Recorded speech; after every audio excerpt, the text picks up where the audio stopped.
Hey, welcome to my YouTube channel. I am Shawnee. This is Shawnee TV.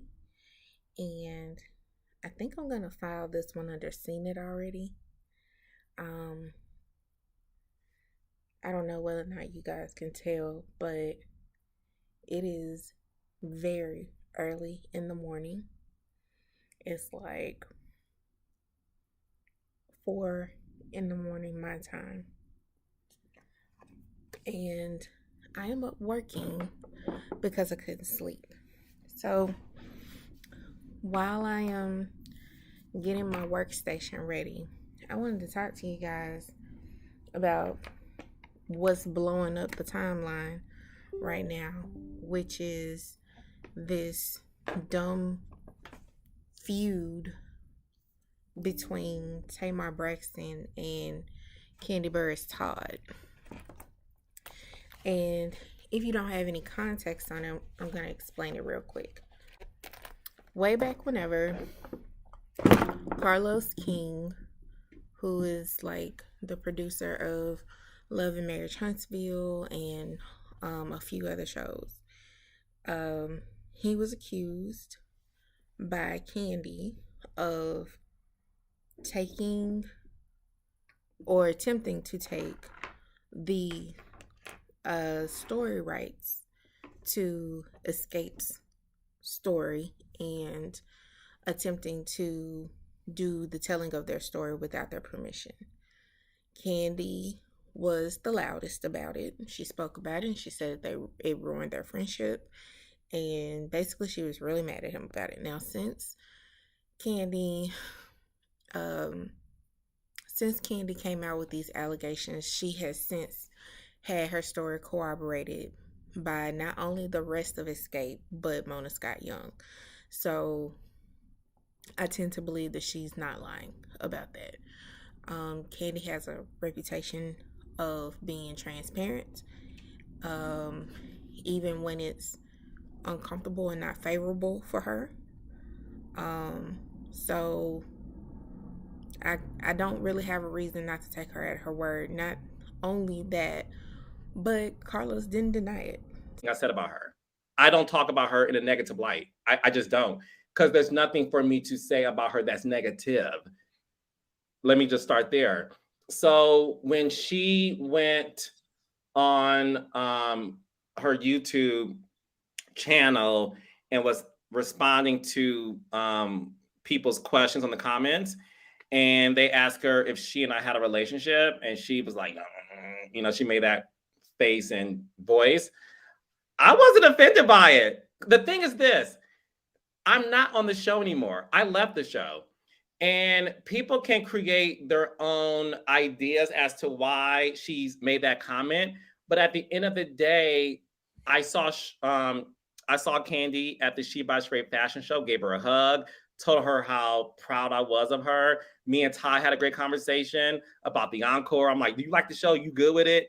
I am so blessed in my life that I'm like, Sheree, I don't give a fuck what people think. So if you guys want to make up rumors that, oh, she hates some because of this happened in season 9, which I will never talk about again, because I've talked about it a lot of times. And it's in Dave Quinn's book.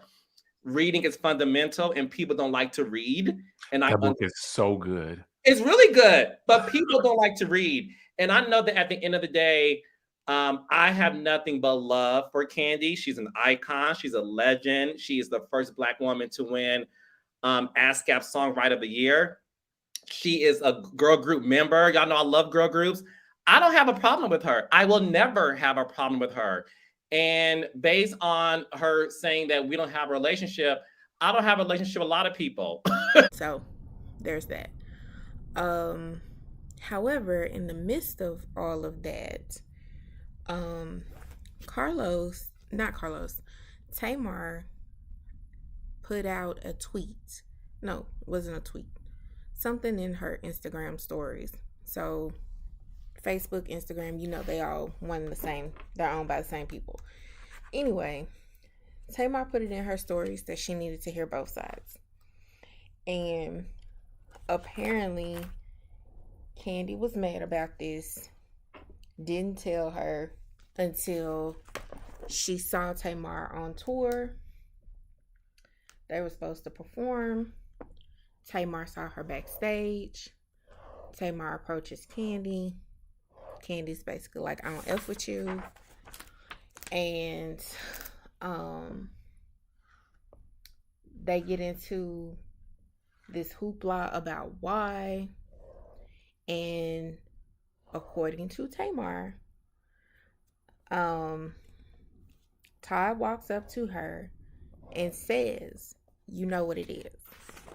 Now, what I take issue with is a couple of things, but the main thing being, okay, we at the 22nd. Y'all, I'm getting my planner ready for the week. I'm officially getting back to work after my kids were on spring break. So, the main thing being this. Tamar's whole big thing has been with Todd that no man should approach a woman about women's business. And that's something I've been hearing floating around just every Housewives franchise. I remember Peter Thomas was notorious for this. He got dragged every time he stepped into women's business. And to be fair, Peter himself was being catty. But there's this idea that a man should not speak on anything pertaining to a woman and a conflict that she may be having with another woman specifically. The issue that I take with that is we say that our men, who are especially our husbands, they're supposed to be the priest, the protector, and the provider. But you don't want him to protect his wife from you because of your gender. He's supposed to automatically say, well, that's a woman. I don't have to protect my woman from another woman. That's not how that goes. And to me, it's really disingenuous on Tamar's part, because if somebody ever crossed her and her man didn't take up for her, she'd have a problem. We know this because in her previous relationship prior to her current engagement, there was a scene on Braxton Family Values where Tamar was having a disagreement with her sisters. When her man at the time didn't take her side against her own sisters, she had a problem. Fast forward to now, you find it disrespectful that Todd spoke up for Candy. No, ma'am. Not cool, not okay. The double standard is real. This is a mess of Tamar's own making. The original post that she made that got Candy fired up, which, sidebar, Tamar's impression of Candy is hilarious only because it's so on point. She was doing her impression in her live. Tamar was doing her impression of Candy in her live. And when I tell you, her impression of Candy took me right back to that episode of Real Housewives of Atlanta where Candy was mad at whoever she was mad at in the scene. I think it was like a lingerie party.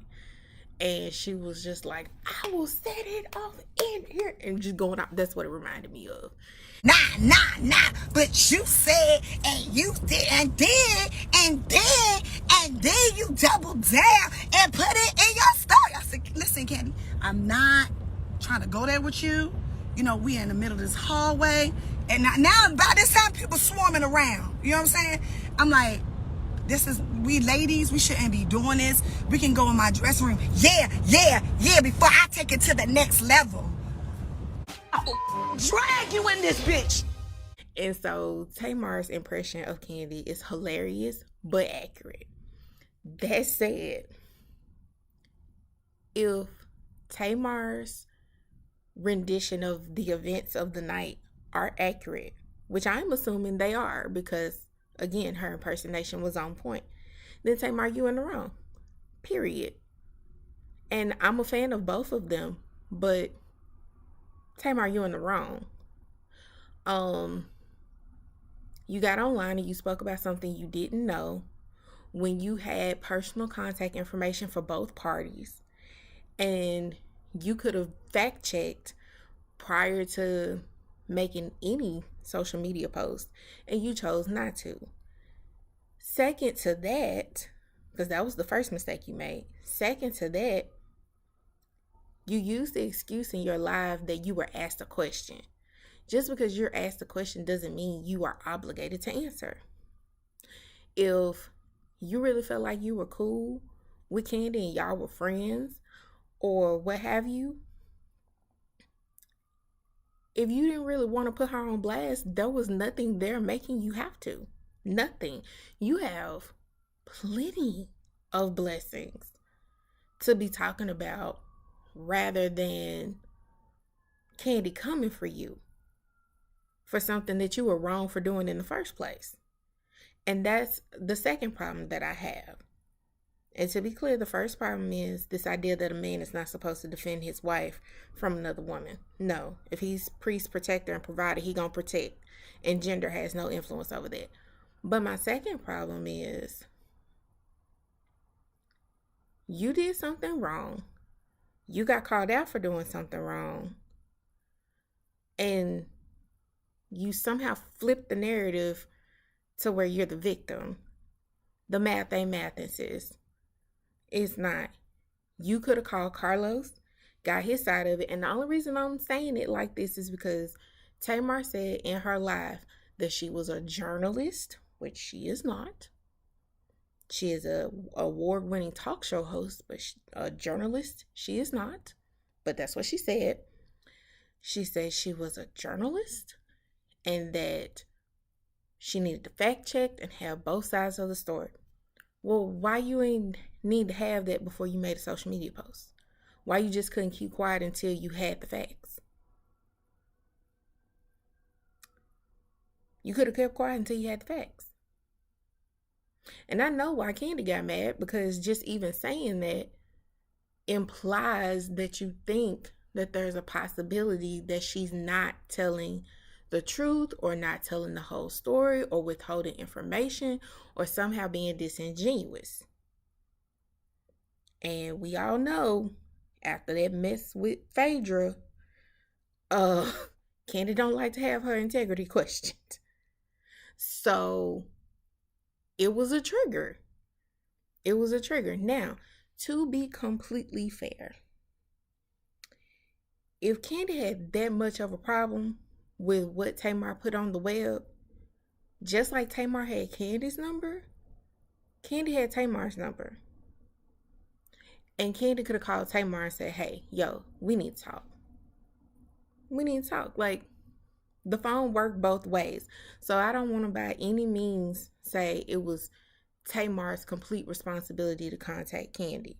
She honestly didn't need to contact Candy because it's none of her business, which is something she also said in her live. It had nothing to do with her. But you inserted yourself when you posted it to your social media. You interjected yourself. Not cool. So to then get mad at the person who was rightfully mad at you for inserting yourself in something you honestly didn't have to insert yourself in. It was clickbait for you. It was likes for you. It was traffic to your page. You know what I'm saying? Like, this had nothing to do with you. And if they're really friends and y'all were really cool like you said you were, that's a phone call.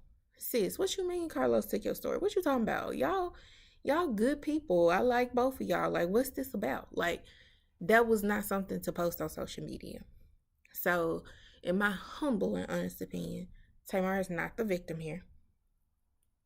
If the only thing Todd did was say, you know what it is, that's not a threat. He's stating facts. You know what it is. That translates to You know my wife ain't messing with you. You know why she's not messing with you. Don't be in her face acting like everything all cool. You know what you did. You know what it is. This is not hard. And Tamar is not the victim. Period. Did Candy get probably too riled up? Yeah. And backstage at a concert is definitely not the place to go all Mighty Mouse on somebody. But again, Candy has set a precedent for how she feels about people being fake with her. And why are you in her face acting like you cool if you have let it be known to the world that you possibly think that she's lying or not telling the whole truth about something? Which, from Candy's point of view, is about how it looks. And then I don't even want to get into the dirtiness of the insults from Tamar to Candy and from Candy back to Tamar. Like, I don't even want to get into all that because it's petty. It is petty, it is petty, it is petty. But if y'all are out there thinking that husbands are not supposed to defend their wives, you are sorely mistaken. That is not real life. Don't y'all let these celebrities tell y'all one thing when they know they believe something else in real life. And there is video evidence of it. Go back and watch that episode I'm referencing of Braxton Family Values for yourself. She didn't want to be at a certain place, certain event. I think it was surrounding her birthday, and she didn't like how certain things was going down. Her man at the time he felt like she was overreacting, and she was livid because she expected him to defend her against her own family.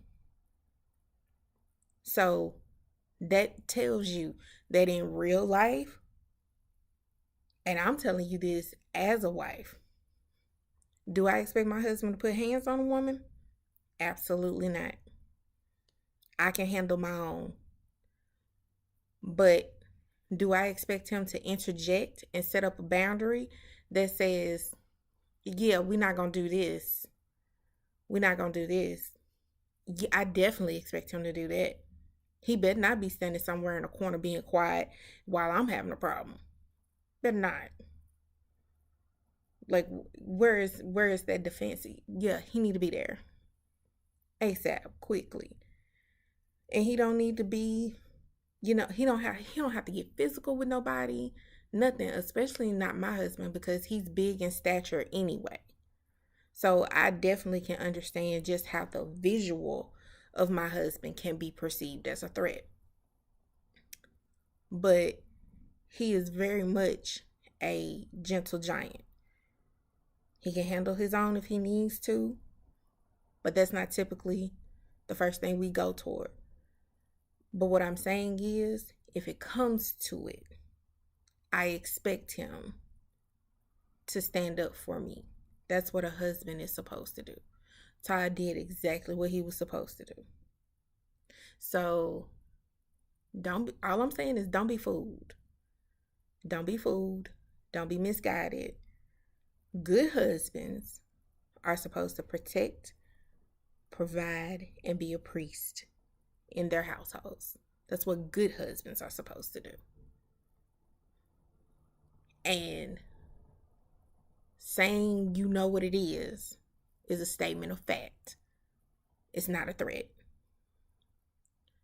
Unless it's coming from like a mafia mob boss.